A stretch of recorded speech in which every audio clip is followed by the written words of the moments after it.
When Christopher Daniels was pinned by Loki to end Ring of Honor's inaugural triple threat main event, he spat in the eye of the Code of Honor by refusing to shake hands with his fellow competitors. Handshakes before and after matches were used as a display of mutual respect in the promotion. To deviate from that social norm wasn't just inconsiderate to the other wrestlers, but it insulted the fans and the promotion itself. It was a taboo demonstration of an anarchical ideology. Christopher Daniels was confident he would defeat Loki in a one-on-one setting during the Round Robin Challenge, but once again he lost, this time by tapping out. When it came time to crown the first ever Ring of Honor champion, Christopher Daniels and Loki clashed again, this time in a 60-minute Iron Man match that also involved Doug Williams and Spanky. Christopher Daniels finally got a pinfall over Loki, but it was all for naught. After submitting Spanky and then pinning Doug Williams, Loki was ahead on points as sand fell through the hourglass. Out of both desperation and spite, Daniels locked in a move commonly used by Loki himself, the Dragon Sleeper. In the same vein, Loki hit Daniels with his own finisher, the Last Rites. Immediately afterward, the bell rang. Loki had won the match and he claimed the title of the first ever Ring of Honor champion. As expected, Daniels refused to participate in post-match niceties. He walked away to lick his wounds and to plot a scheme. Revenge was coming, and it would be exacted through a most innocuous vessel called Xavier.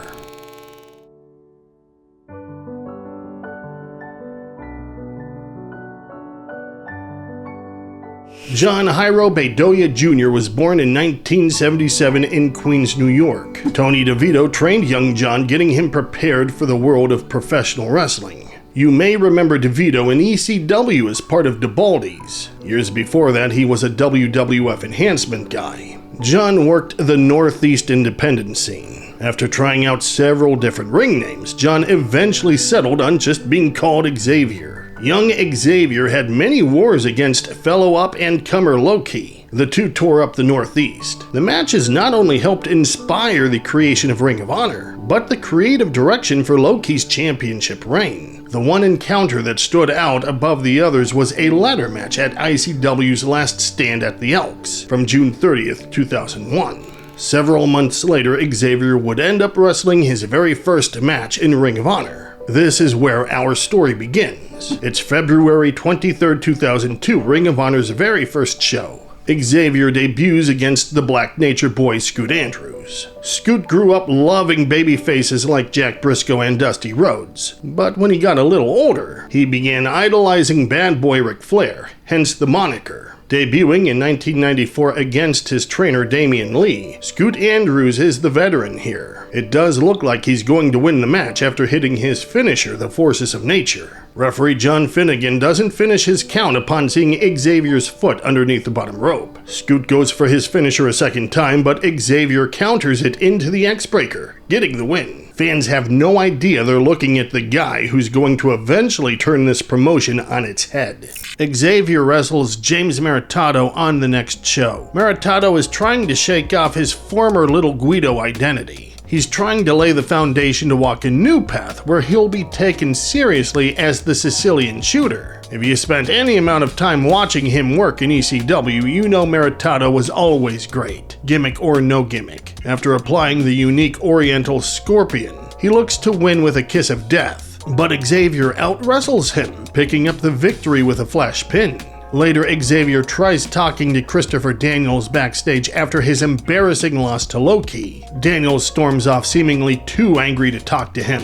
Maritato brings his three-way dance experience to Ring of Honor. Xavier may have bested both Scoot Andrews and James Maritato in singles matches, but now he faces both men in a three-way dance. Well, it's billed as a three-way dance, but it's first fall to a finish, making it a triple threat if you want to be persnickety. Scoot hits Xavier with a Force of Nature, but Maritato breaks up the pin. Scoot tries to follow with something big from up top, but again Maritato isn't having it. Xavier leaps from the top turnbuckle right into a Fujiwara armbar, giving James Maritato the victory tonight. A disappointing loss for Xavier for sure, when he goes one-on-one against the Amazing Red in the tournament to crown the first ever ROH champion. His luck doesn't change. Xavier misses a 450 splash, and Red follows up with his best stuff. The Amazing Red hits a corkscrew, followed by a standing shooting star. It's enough to keep Xavier down.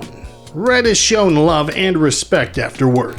Xavier's rivalry with Scoot Andrews heats up in July. Scoot becomes especially aggressive, bloodying Xavier after a ringside brawl. Scoot demanded this match, proclaiming he'd leave Ring of Honor if he lost to Xavier again. Scoot almost eats his words after taking a kiss your ex goodbye, but he kicks out. Shortly afterward, Scoot hits his force of nature, getting the win and staying in ROH. Scoot Andrews wrestles Mike Tobin in Boston, pretty much dominating the young man before ending him with a force of nature. Before bloodying him in Philly, Xavier comes out and asks Andrews to try that with him. The Black Nature Boy has no qualms about wrestling Xavier one more time, even if he did just finish disposing of someone else. Xavier hits a cool springboard acai moonsault. Tonight's different from what we've seen between these two before. Scoot does put up a fight, but it's clear he's not the better man. After hitting a razor's edge, Xavier finishes Scoot off with a 450. With that, Scoot's out of the picture, and Xavier's moment to shine is imminent.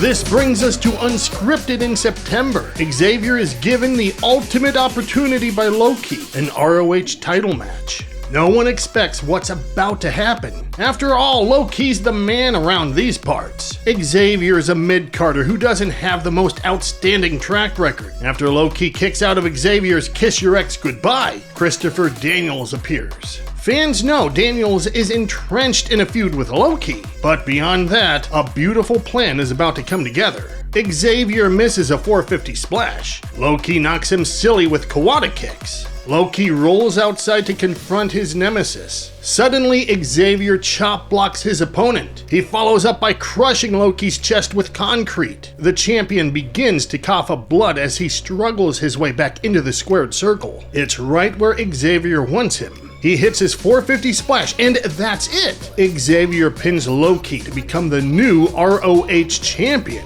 joining Christopher Daniels' prophecy. The revenge against Loki that Daniels had been hungering for ever since the first show had finally been fulfilled. Loki was a model champion. He perfectly exemplified the Ring of Honor spirit. Gabe Sapolsky himself called him the perfect professional wrestler. However, fans learned a valuable lesson in subverting expectations. Loki could not fully commit to Ring of Honor due to his commitment to 0-1, a Japanese wrestling promotion. Sure, the title couldn't stay around his waist, but for Loki to drop the gold to a guy like Xavier just didn't sit right with fans. ROH had quickly gained a reputation for being the premier independent promotion in North America, a place where the best wrestle. Xavier was not viewed as the best. He certainly had not been presented in that light. One would think Xavier's championship win was an impulsive decision. But as I alluded to earlier, this was Gabe's plan from the beginning. Gabe was high on Xavier, and the young wrestler was about to be thrown into the deep end. You sink or you swim. At Glory by Honor, Xavier tangles with the elder Briscoe J. His brand new championship is not on the line. As a member of the Prophecy, Xavier no longer has to fight his battles alone. Simply Luscious has Xavier's back as the match progresses. Although her support is not enough to save Xavier from losing to Briscoe's J-Driller, Christopher Daniels cleans things up afterward. With his hired gun, Samoa Joe, Daniels sends a message to the locker room that if you mess with one Prophecy member, you mess with all of them. Loki and Doug Williams come to Jay's rescue. Christopher Daniels is forced to retreat for the time being. At All-Star Extravaganza, Xavier has to deal with Jay Briscoe one more time. This time, the title is up for grabs. We know Jay is one move away from winning the contest. Simply Luscious tries to make sure history doesn't repeat. After kicking a chair into Briscoe's head, the Crimson Mask is on full display. Jay battles through his blood loss. He manages to survive a Kiss Your Ex Goodbye. When Jay goes for a moonsault, Luscious crotches him on the top turnbuckle. Xavier follows up with an X-Breaker to put his first challenger away. The Prophecy have successfully positioned themselves as Ring of Honor's top group. Not only is Xavier walking around with the World Championship, but Christopher Daniels and Donovan Morgan have tag team gold around their waists. Adding to the power dynamic, Samoa Joe is running amok, enforcing the will of the Prophecy as a hired gun. However, if a man's loyalty lies with wealth, don't assume allegiance to a particular ideology. This makes the Samoan a wild card. On the 16th of November, Xavier wrestles Jeremy Lopez. It's another non-title bout. When it comes to Christopher Daniels' principles, Xavier wears them like a glove. No handshakes before or after matches, cheating is always acceptable, and title shots are never handed out. Lopez is put away with a 450. On the same show, AJ Styles puts his #1 Contenders trophy up against Christopher Daniels. The Fallen Angel isn't wrestling with intent to challenge Xavier for the Ring of Honor title though. The idea is that if he can take the Contenders trophy away from Styles, Daniels can hold it indefinitely, sheltering Xavier from future challengers. It would be an interesting storyline, especially with Daniels being tempted to go back on his word. However, such a thing can only exist in an alternate reality, because after hitting the Styles clash, AJ wins the match. We go into December. AJ Styles is ready for his championship match, and he's not alone. Alexis Lurie is with him to counter the shenanigans of Simply Luscious. AJ unloads before the sound of the bell. He follows with a Styles clash. The ropes save Xavier from an immediate end. He had to put his own foot on the rope because Luscious screwed the spot up. Anyway, Alexis Lurie attacks the Femme Fatale for her attempted misdeed.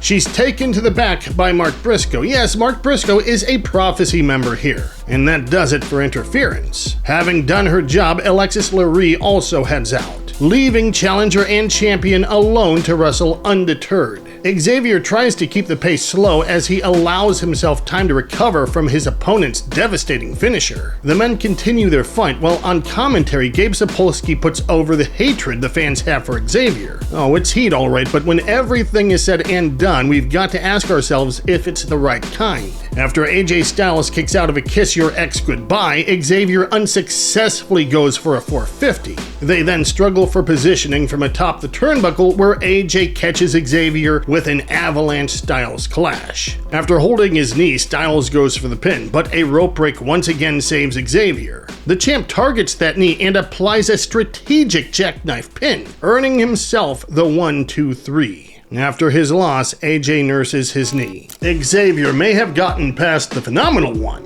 but on the same night, a small tournament takes place which will determine a new challenger. It begins with Paul London and Easy Money. After nailing a leg sweep DDT, London advances. Next, Bryan Danielson locks up with Chad Collier. Collier is a wrestler I haven't thought about in years, so I completely forgot he wrestled in Michinoku Pro as the Metal Master around this time. I just found this out, but Collier revived the Metal Master gimmick in Ohio Valley Wrestling in 2009. Collier nearly wins the match with a Texas Cloverleaf. After saving himself with a rope break, Bryan Danielson nails a Dragon Suplex to pin Collier. Paul London and Bryan Danielson square off in the final, with the winner to become the next recipient of the #1 Contenders trophy. Tonight's victor won't have to deal with the rigmarole of defending the trophy either. They're going straight to Final Battle on the 28th. It's a physical encounter. It's early 2000s Danielson, of course it is. After jockeying for the top turnbuckle position, London presses his opponent with the Shooting Star, ensuring himself a title opportunity to cap off the year.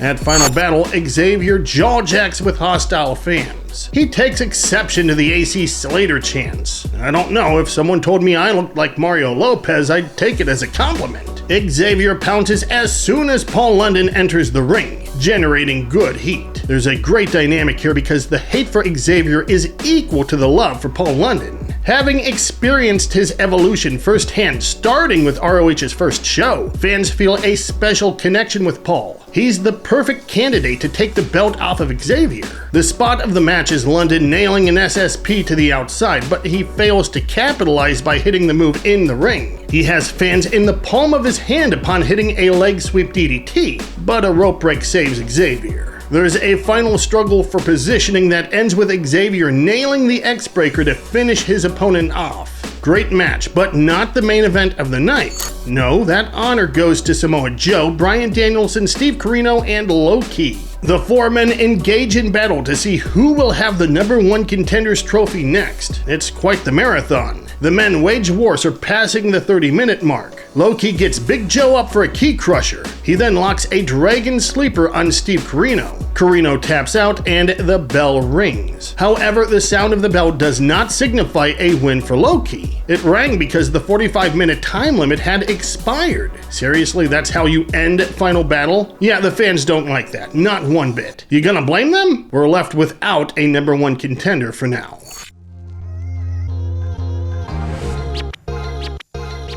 Cracks begin showing in Christopher Daniels' prophecy. Simply Luscious defects from the faction, joining her boyfriend, Steve Corino. An even bigger blow is Samoa Joe deciding to take Corino's side. Joe already told Daniels off for ordering him not to follow the Code of Honor. Joe made it clear he's his own man, and he won't be kept on a leash. Christopher Daniels attempts to make up for the loss by recruiting Steve Corino's little sister, Allison Danger. As far as her champion goes, Xavier may have a brief respite from defending the title, but it's still not a very happy new year. Two very formidable faces from his past are back. He teams with Christopher Daniels to battle Low-Ki and AJ Styles in a no-holds-barred grudge match. What goes around comes around. Low-Ki crushes Xavier's ribs with a concrete block. Ki follows up by applying a dragon clutch while trapping Xavier in the ropes. The champion has no choice but to submit to the pain. You'd assume such a feat would guarantee Low-Ki a one-on-one rematch with Xavier for the belt. No, but it does get him into a #1 Contenders match along with AJ Styles and Paul London. In this scenario, the winner doesn't have to wait long to get a piece of Xavier. The title match is to take place later on the same night. Low-Ki nails an avalanche key crusher to Styles, but Paul London immediately follows with a shooting star on AJ to win the match. The clash with Xavier is immediate rather than imminent because the champion wants to wrestle right now. This gives London no time to rest. A smart decision by Xavier. Allison Danger makes a nuisance of herself right away, prompting Alexis Lurie to get involved. It's an ineffective countermeasure as things progress because after London hits his shooting star press, Danger breaks up the pin. Well, sort of. She kind of messes it up. Christopher Daniels can't seem to recruit women who know how to break up pinfalls. Alexis Lurie makes Danger pay.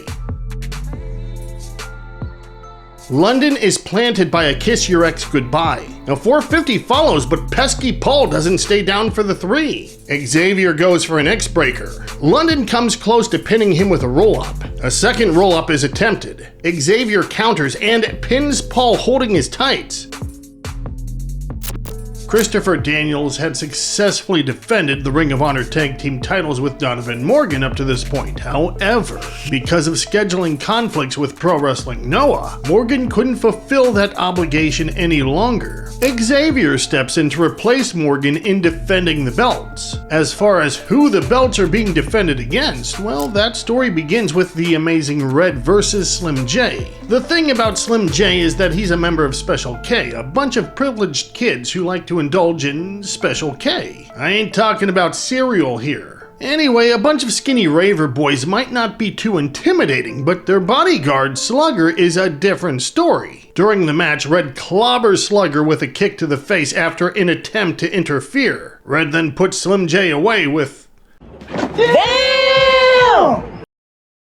What in the name of Sam Hill is this? That's absolutely mental. Anyway, after winning, Red gets attacked and taken out by Big Slugger. This puts AJ Styles in quite the predicament. He was supposed to wrestle in a tag team scramble match with the Amazing Red as his partner. With Red recovering in the back, AJ has to deal with the Backseat Boys, the SATs, and the Carnage crew all by himself. He truly is phenomenal. Not only does he hold his own, but with a powerbomb, AJ Styles actually wins the match. Does this mean he also has to face the Prophecy alone later tonight? Fortunately, no. By the time the main event rolls around, Red is cleared to wrestle. Even though Red and Styles didn't have an easy road getting to this point, they aren't necessarily the underdogs in this tag team championship match. Daniels and Xavier have only tagged once, and when they did, things didn't turn out well. Also, Styles was one half of the tag team that beat them, so it's not far-fetched that a title change might happen.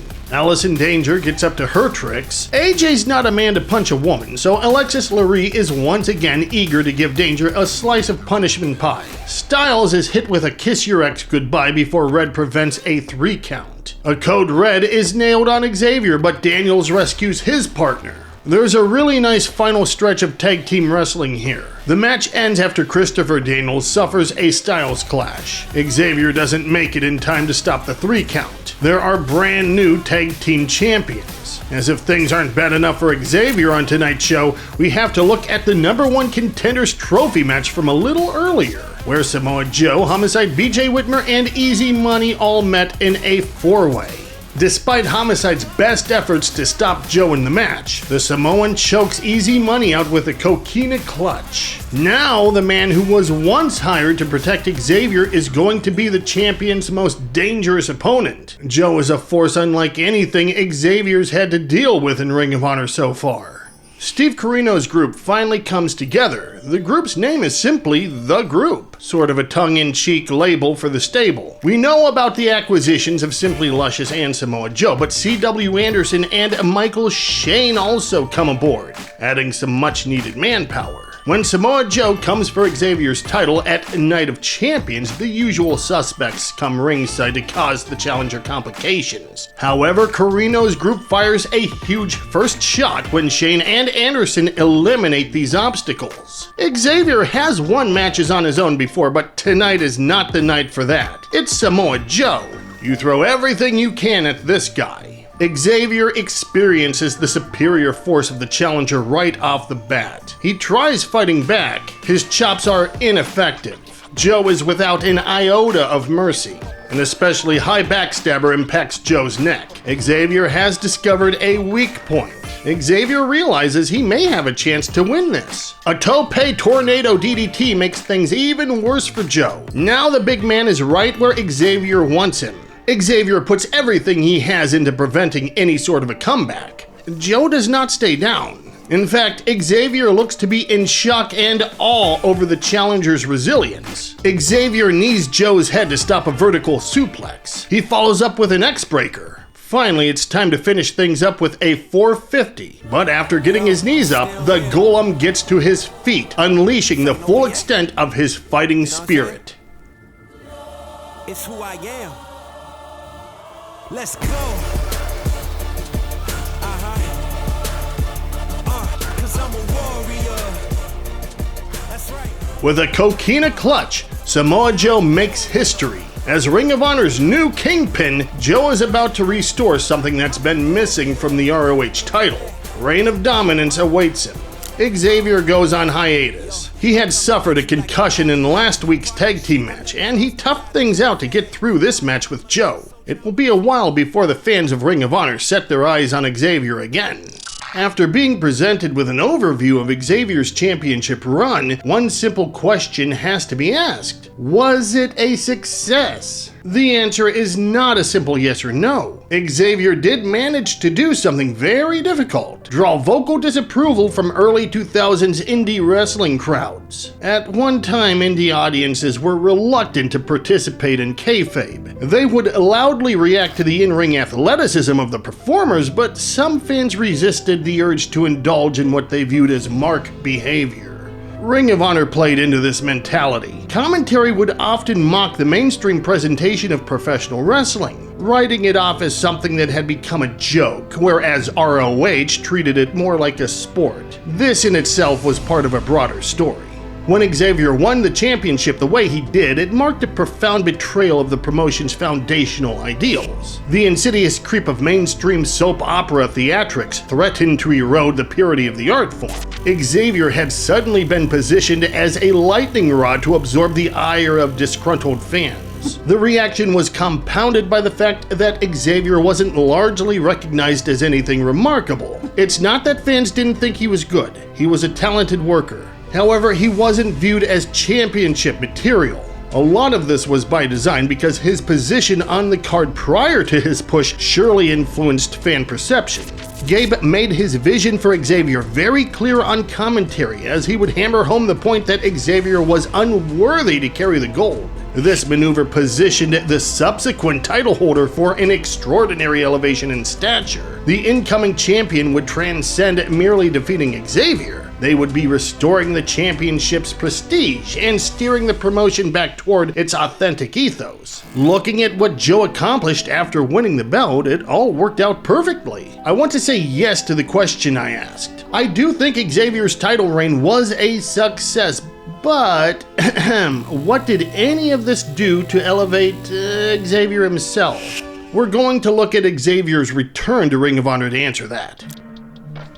It's August. Xavier attempts to jump right back into the title picture after a 5-month absence. To do so, he's tasked with beating Christopher Daniels. Xavier is drowning himself in delusions of grandeur as he claims he single-handedly beat Low-Key for the belt. Not only that, but Xavier so far removed from reality at this point that he believed Daniels to be a subordinate who would willingly lay down for him. Despite the two Prophecy members not seeing eye to eye, the match is wrestled respectfully until Xavier throws a closed fist. Daniels gives Xavier a dose of his own medicine. Gloves are put to the side. The men allow their emotions to dictate the pace of the contest. Daniels goes after the ribcage of Xavier. His attention to Xavier's midsection is fairly intensive. Daniels misses his best moonsault ever, prompting a 450 from Xavier. It's a direct hit, but because of Daniels' targeted assault, it may have done more damage to Xavier's ribs than his opponent. Both men being heels, there's nothing clean about the finish. Xavier is caught using the ropes for a backslide, and Daniels immediately retaliates by holding Xavier's trunks for a roll-up, scoring a pinfall victory. For all of Xavier's big talk, it would appear Daniels was the better man after all. After his match with Daniels, everyone's unsure of Xavier's status as a member of the Prophecy. While keeping in shape, Xavier catches the eye of a young lady going by the name of Lollipop. At Glory by Honor 2, Xavier is set to wrestle John Walters. Lollipop shows up again, hoping to see Xavier perform up close and personal. Allison Danger takes exception to Lollipop's presence. Xavier tells Danger to take a hike. He chooses Lollipop's company for this evening. This match is part of the Field of Honor, a tournament designed to help spotlight the many talented mid-carders looking to break through the glass ceiling in Ring of Honor. Walters takes a blockbuster X-Breaker, but he gets his foot on the bottom rope. Walters is giving Xavier too much of an issue. Using a low blow, Xavier decides to quickly put Walters away. Gabe Sapolsky nearly bursts a blood vessel on commentary over Xavier making a mockery of the tournament. John Walters is equally upset, giving the former champ a tongue lashing. Xavier storms out of the building to lick his wounded ego, and maybe Lollipop too. It's October. Xavier and Walters meet in a 4-corner survival match along with the notorious 187 and the younger Briscoe. Everyone shakes hands. As one should expect, Xavier still has no interest in upholding the Code of Honor. He also has no interest in facing off against Walters. He looks to cheap shot the man, but it backfires when Walters ends up stretching Xavier and Briscoe at the same time. Homicide sends everyone flying like bowling pins with a double boot. Walters eventually gets what he wants, a man-to-man fight with Xavier. Walters nearly defeats Xavier here, but Homicide stops the pinfall. Mark eats a cop killer, taking him out of the match. Walters follows by taking Homicide out, but Xavier makes sure there's no pinfall. Xavier tries the low blow that worked last time. Even though Walters catches the foot, Xavier thumbs his eyes. Walters eats a kiss your ex goodbye as he suffers yet another loss to Xavier. Backstage, Walters claims he's the victim of a crime because Xavier keeps stealing his wins. Xavier responds, pretty much calling Walters a crybaby.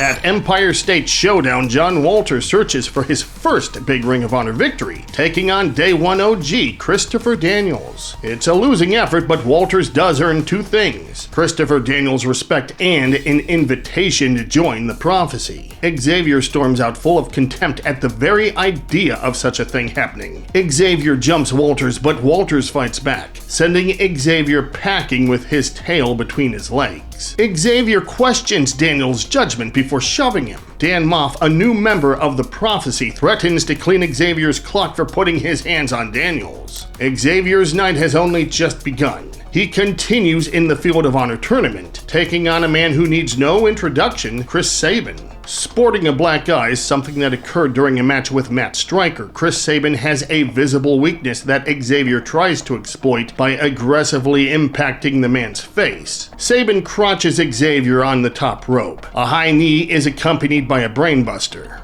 Xavier kicks out of the pin attempt, but he's in the danger zone. A knee to the face stops Sabin in his tracks. Xavier follows a Cobra Clutch suplex with a Muda Lock to submit Sabin. At Main Event Spectacles, accompanied by Lollipop, Xavier tags with future ROH legend Nigel McGuinness, facing John Walters and Tony Mamaluke. Unlike his partner, Nigel follows the Code of Honor, causing some tension. Nigel impresses fans, wrestling Walters with technical precision. Xavier tags himself in, thinking that Walters would be vulnerable after wrestling Nigel. When discovering that's not the case, he runs away, tagging Nigel right back in. The match progresses with Xavier trying to avoid any more physicality with John. When Walters does get his hands back on Xavier, things don't look good for the former champ. The match breaks down with the four men sharing the ring at once. Nigel hits Walters with a hammerlock pedigree. Xavier pounces with an opportunistic pin, once again beating Walters. Xavier has some parting words for Walters before taking his leave along with Lollipop. This is Lolly's last Ring of Honor appearance to my knowledge. Matt Striker is Xavier's next opponent in the Field of Honor tournament. Master of the Unibrow, this Matt Striker is not to be confused with the former high school teacher. Striker's a guy who Gabe Sapolsky seemed to want to do something with, but interest eventually waned, and he stopped being flown into the East Coast to work ROH events. They literally turned this into a storyline.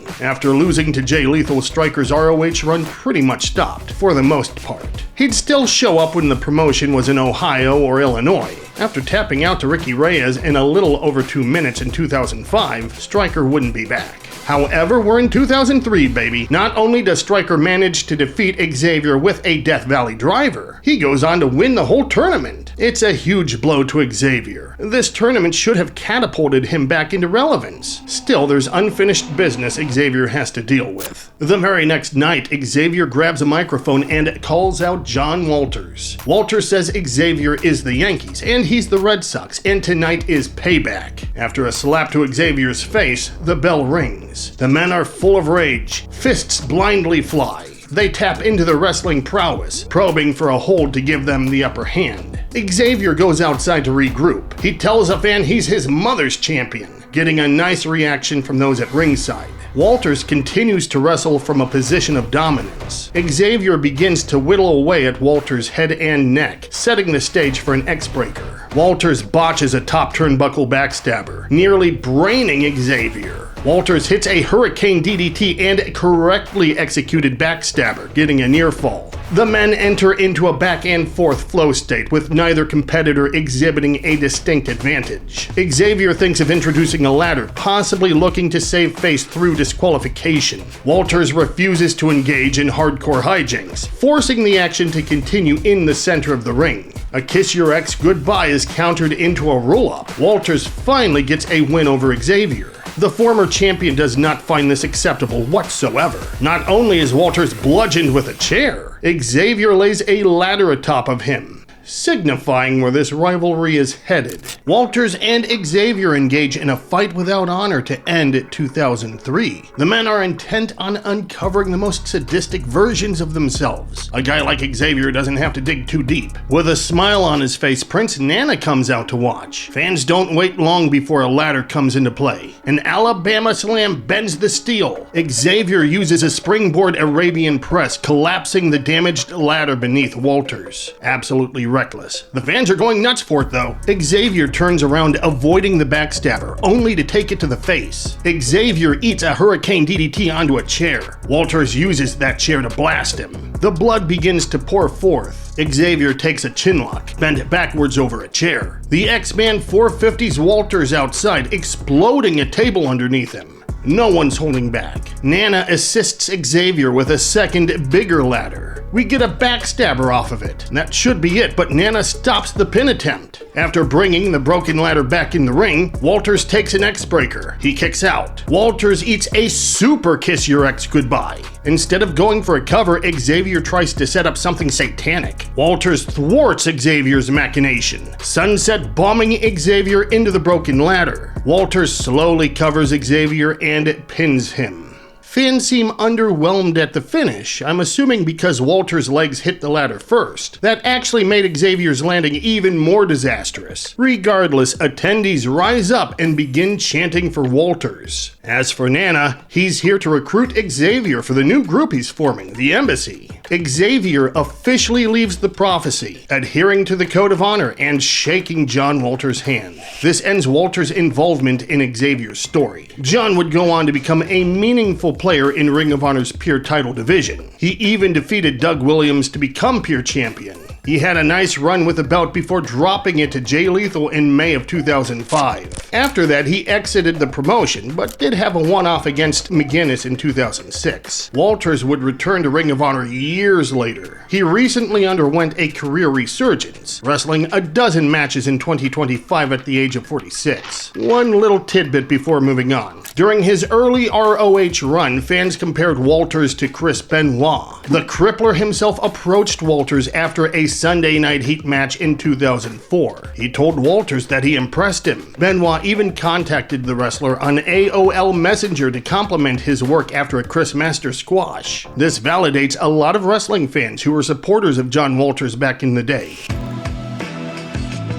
Xavier's next match is at the end of January in a four-corner survival match versus Dan Moff, BJ Whitmer, and Matt Striker. There's a ton of story crammed into this. Xavier wants to prove something to Striker after losing in the Field of Honor tournament. Same thing with Whitmer, as he lost to Striker in the final. Dan Moff despises Whitmer, but since they're both in the prophecy, they're forced to tolerate one another. And Moff has had issues with Xavier since before he officially split from Daniel's group. It's way more interesting than multiple guys wrestling for a cash prize, something we've seen way too much of recently. Although money isn't on the line, a title shot against Samoa Joe is. A Striker lock is applied to BJ Whitmer while Moff simultaneously tries to submit Striker. Xavier takes this opportunity to 450 Moff. Xavier hits a kiss your ex goodbye on Whitmer before being dumped on his head by Moff for a 2 count. Moff aims a forearm at Striker but accidentally hits Whitmer. Moff clotheslines Striker but eats a revenge super kick from Whitmer. Moff collapses atop Striker while Whitmer makes a simultaneous cover. The ref counts for both men, and both prophecy members are declared the victors. Xavier getting an opportunity to reclaim the ROH title would have been way cooler. You know it and I know it. Instead, Xavier gets a match with Slick Wagner-Brown. Nothing against Slick's abilities, by the way. It's just that he wasn't a prominent name in early ROH. He mainly competed in multi-man undercard matches. In fact, this would be old Slick's last ROH match until 2010. And even then, he only went on to have dark matches. Xavier submits Slick with a full Nelson in a pretty quick contest. This is where Xavier disappears. He was already dealing with nagging injuries, but a major shoulder injury is what did him in. There is no way that the shoulder demon has struck again. This cannot be. Xavier wouldn't return to the ring until September. He worked the indies throughout 2005, but he wasn't booked for ROH at all during that time. Nothing indicates Xavier had heat with Sapolsky or anyone else. His momentum was derailed from the shoulder injury and the product simply moved on without him. However, Xavier would make an appearance in 2006 thanks to Boreas, God of the North Winds, and TNA. We're looking at Long Island, New York on February 11, 2006. Ring of Honor prepares for a show at the Sports Plus Entertainment Center. A terrible winter storm begins. A storm so severe that transportation systems are delayed, schools and businesses close, and people freeze without power. Nearly 27 inches of snow covers the streets of New York. In the midst of this federal emergency, ROH isn't backing down. The show will go on.